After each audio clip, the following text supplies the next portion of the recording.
Hey, if you've been watching my channel for any appreciable amount of time, you know that I'm a big advocate of the Mike Austin swing. Now, obviously, Mike was a big proponent of distance, as his 515-yard record drive would suggest, but Mike also paid attention and prided himself on hitting the ball very straight and precise. Now, if you're also a fan of his, you're probably aware of there's some other Mike Austin channels on YouTube, and you can watch a few various videos from different sources and you can start to think, well, gosh, there's a really big branch off somewhere here in these techniques, that this guy's talking about one thing and this guy talking about another thing, and I'm not exactly sure which one's right. Boils down to an argument that we might call classic Austin swing versus the modern Austin swing. Right after this, I'm going to show you the big differences between the two and why one way it's going to work for you a heck of a lot better. Stay tuned.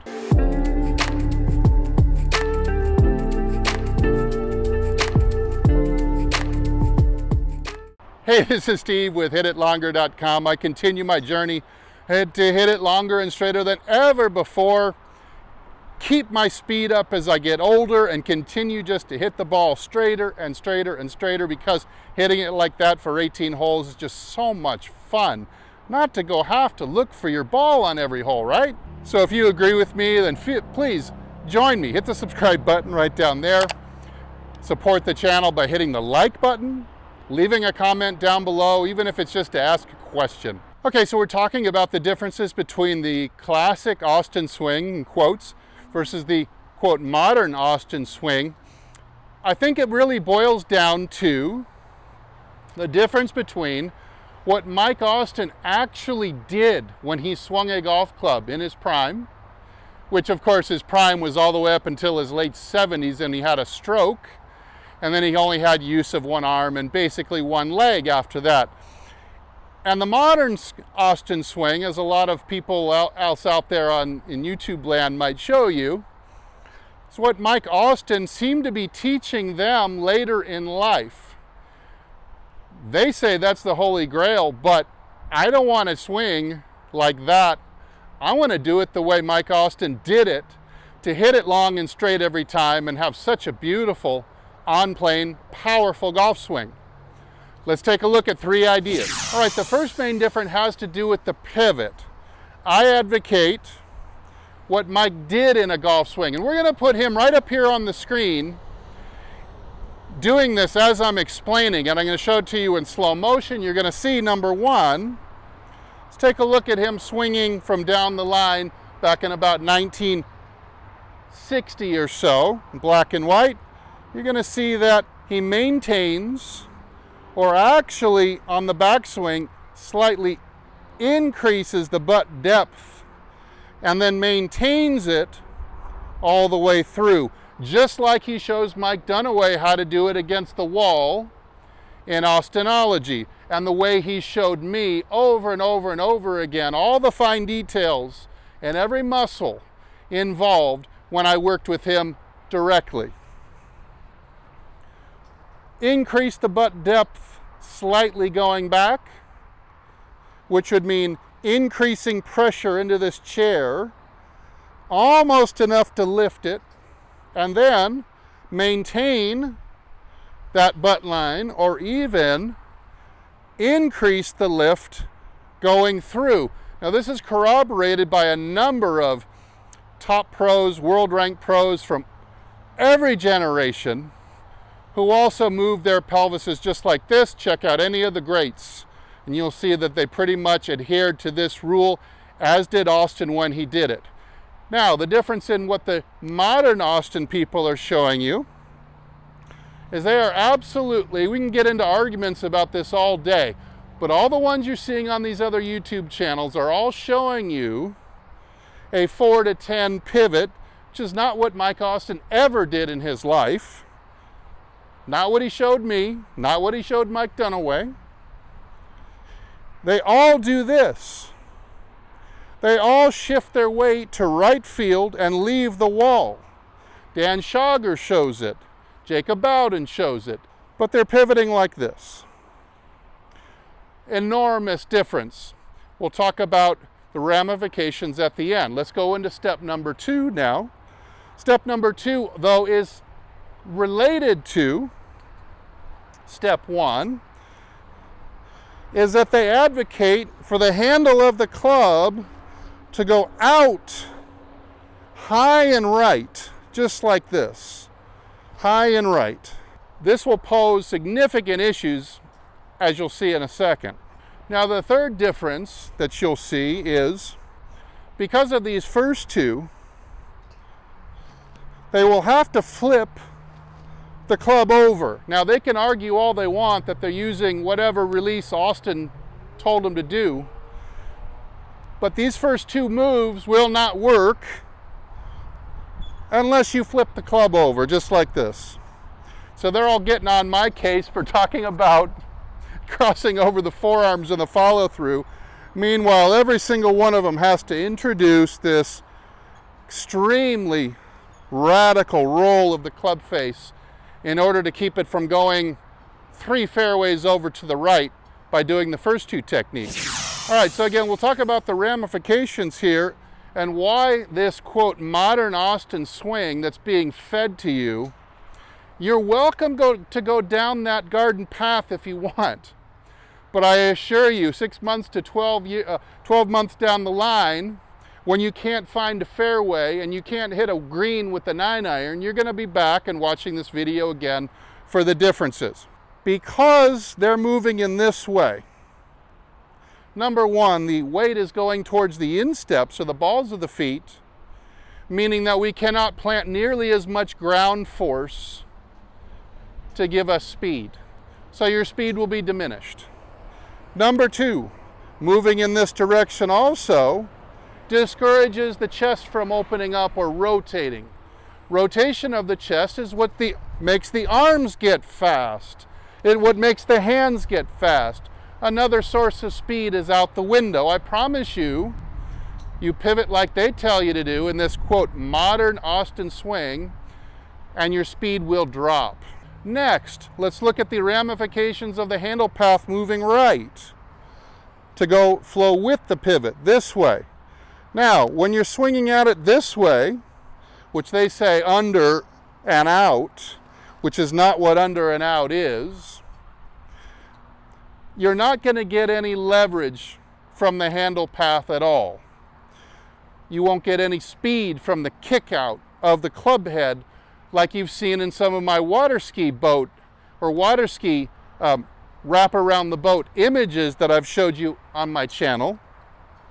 What happens, the counter move, when the handle moves on an arc around to the left and then back up into the golfer this way, left and upwards, it acts like a pivot point to cause the club head to come around, speed up, and square up without having to apply any extra club face rotation. It's a huge, huge moment in the swing. What happens to the handle as it approaches the impact zone. If you are stepping off this way, like every single one of them shows in their videos, and you make the handle go this way, it only has an impetus to follow the handle. The club head has no impetus to come around it at all. So you're losing all of the passive torque that would be applied if your butt stayed back and your handle worked in an arc, just like Mike Austin's is doing in the video that I've got playing over and over up here on the screen. A couple different angles, a couple different eras. There's no question. Mike Austin did not have his handle moving into right field prior to striking the ball. It was arcing back around to the left as the shaft stayed on its plane this way, not this way, which makes the shaft get tall. It's going to make the face stay open, and it's going to force you to have to flip the club over. As you watch their videos, that's what you're going to see. You're going to see when they get up to here that the club looks like this. It's both not below the shoulder, like Mike taught me how to do it. It's above the shoulder with the face way flipped over. Not only that, but they're saving a flipping duck hook by chicken winging the arm like this. So it's all kinds of craziness that you will have to time perfectly every time in order to hit the ball straight. You won't hit it straight for over 3 straight holes. Certainly not day after day. You're going to get anywhere from a massive open face block hitting it this way, handle out to right field and humping it like this. The face is going to come in tall like this, or you might start learning how to flip it, and then you're going to duck hook it so far off the planet you're going to kill somebody with the severity of the duck hook you're going to hit. And just like all these other golfers that are showing you this, their stock shot is an enormous sling draw way from the inside, which is going to cause really big issues. Coming so far from the inside, it's going to cause really big issues with low point control. Going to hit a lot of drop kicks. The path is just so far off from zero, they're just off the plane that would make the ball go straight. This is not Mike Austin's plane that he swung on. I'm interested mostly in how Mike Austin actually did it himself when he was at his best.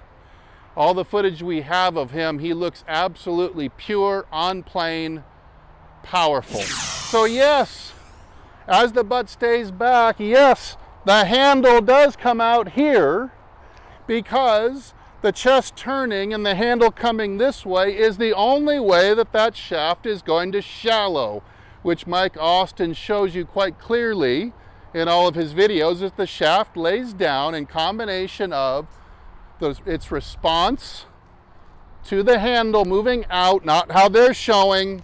As you hump it with no turn, the handle has to go here, and therefore the club has to steepen. Now you're in all kinds of trouble. But instead, as we turn the chest and the handle starts its arc around our body, we're going to externally rotate that upper arm, and it's going to drop into this super shallow position. Then we keep lifting the chair, rotating the chest. We get back to this initial measurement here and this initial measurement here as the club works around on an arc, both the handle and the head, never crossing the flight line, coming around and exiting medium low and medium left, just right on its own arc that it started on at address. Now that is a swing model that will function. That is the swing model you should follow, because you're going to see right away that it makes you hit the ball straight and effortlessly powerfully. All right, let me see if I can give it a whack from this, and I'll see if I can show you all those same ideas that I was just describing.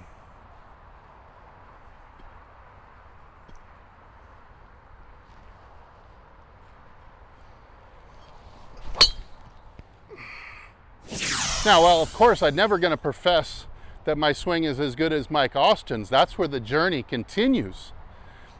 It's to try to keep getting better, both straighter, more consistently, and to maintain my speed as I get older. Now, hitting the ball like that, 320 right down the fairway pretty consistently, is proof that what I am doing here is very functional. But by all means, go ahead and study the, quote, modern Mike Austin swing. Even give it a try. I think you'll quickly see that that is maybe the way Mike described a swing to others as he grew older. But that is nothing close to the swing he employed when he was actually swinging a club. One last note, this swing actually has a name. This Mike Austin swing here, that actually has a name. We call it hump it and flip it. You probably have 1,000 golf teachers who have given that lesson to get rid of that swing 1,000 times each. So you've got over 1 million lessons to get rid of this swing.